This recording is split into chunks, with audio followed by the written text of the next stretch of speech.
What's going on, everyone? It's Mike back again, and Everton have just drew 1-1 with Brighton. There's no point me coming on here and saying Brighton did not deserve to get something because they had loads of shots, loads of chances, but none of them are really decent. They're all at Pickford. We defended well, I'd argue.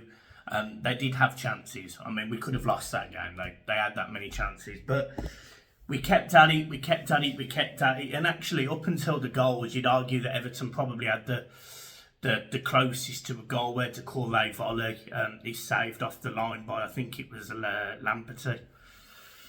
But it was kind of a game as expected. Everton set up to be on the counter-attack. Brighton had lots of the ball, played fluid football. But did struggle to break us down, and it's a similar story to what happened at Goodison. It's a similar story. Both teams have sort of counteracted each other at different times in different phases of play. I think in midfield today we didn't do great, if I'm being honest, because there's not enough. When Onana's not in there, there's not enough muscle. And when Onana is in there, I don't feel like he's got the same engine that both Garner and Garner Guy have.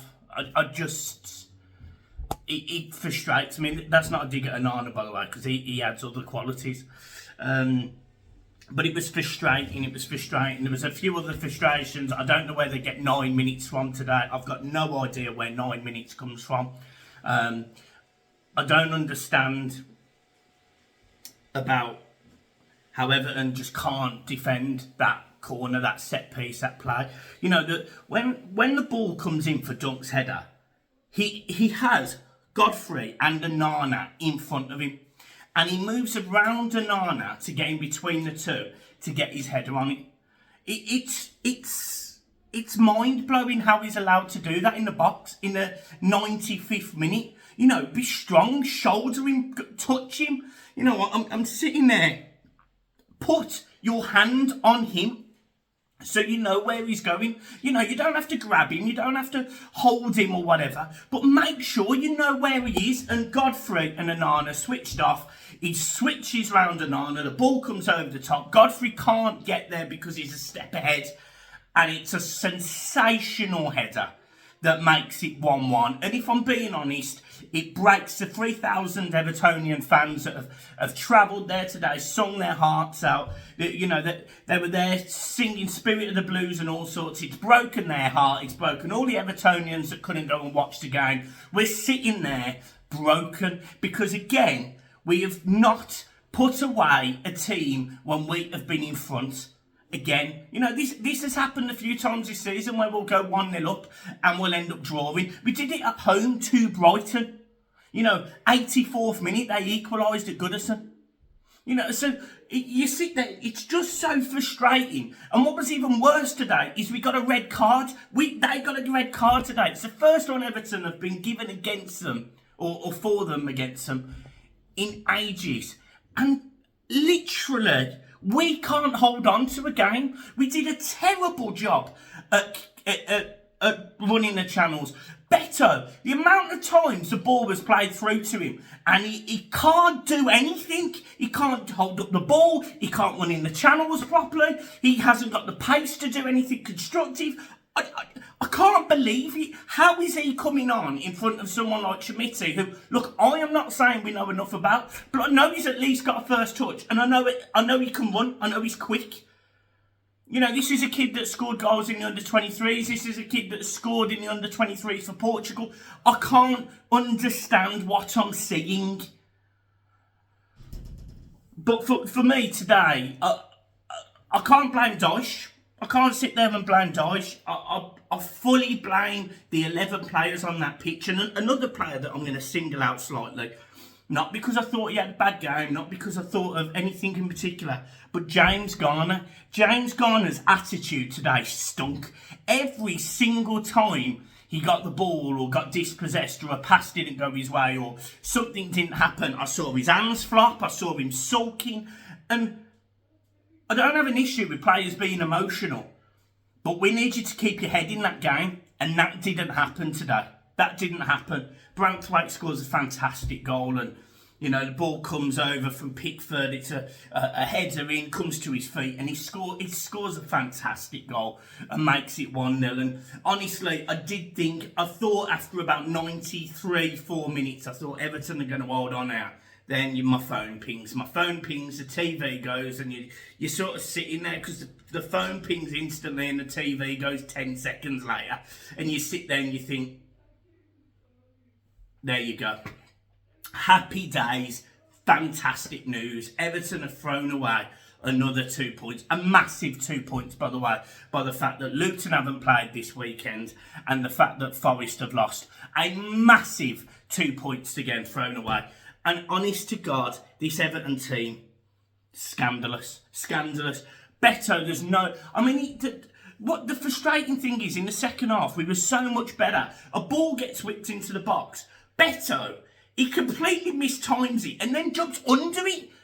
I even fancy Calvert-Lewin to score that header, but he doesn't, and Branthwaite has to make a run at the back post just to try and get there. It's so frustrating on so many levels. You know, the ball's not cleared but Pickford's kicking again. How many times did he just get kicked to a Brighton player today? How many times did we not win the second ball? It's a good job. We were sound defensively. Ben Godfrey again. Apart from the goal, I thought he did fine. And even that, I kind of think was Onana's fault, because Onana allows Dunk to run around him. Watch it. It's just so... It's a team fighting relegation. That is exactly what it is. It is a team fighting relegation that just can't do anything. They can't score goals. They're proving that they're not actually great defensively. It's so frustrating. It's so irritating. And yet again, it's a game where Everton fans are going to leave there. They've got a 6 or 7 hour drive home on the coaches. And they've got to feel like that until what time? Probably 10 o'clock tonight, something like that, 11 o'clock tonight. They've got to feel like that. Shocking. It's so disheartening. And, you know, we drew last weekend at Goodison, last Monday at Goodison against Crystal Palace. Where is this win coming from? We've got West Ham at Goodison next week. Then we've got some tougher fixtures. You know, I said that Palace, Brighton and West Ham, we needed 7 points. We've got 2 from 6. We can't be getting another 1 next week. It needs to be 3. It absolutely needs to be 3. It's starting to get ridiculous now. The longer this run goes on, it's 9 games, we haven't won a game. Shocking. I'm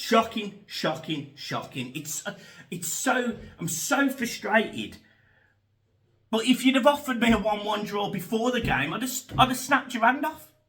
Because Brighton are a good side. So, when you go 1-0 in front and you've defended quite well all game, I don't understand the complete lapse in concentration. And then at the end, Jack Harrison, he has got the penalty area to aim at. He's in there. He goes for a curling effort instead of just trying to put it on someone's head who's got an easy header. And if I'm being honest, I thought Jack Harrison was piss poor today. I thought he was piss poor. He would do something brilliant and then give the ball away a second later. Yeah, I'm telling you, me and John discussed him in a video about 6 weeks ago, and we got absolutely slated for it. And now more people agree with me. There's no way that Everton should be spending 20-30 million pound on him. Not a chance in hell. So yeah, look, I'm frustrated. I'm annoyed. I can't believe it. I can't believe it. So there you go. There's your match reaction. It was Everton 1, Brighton 1. Devastated. Yeah, devastated. So, yeah, up the toffees.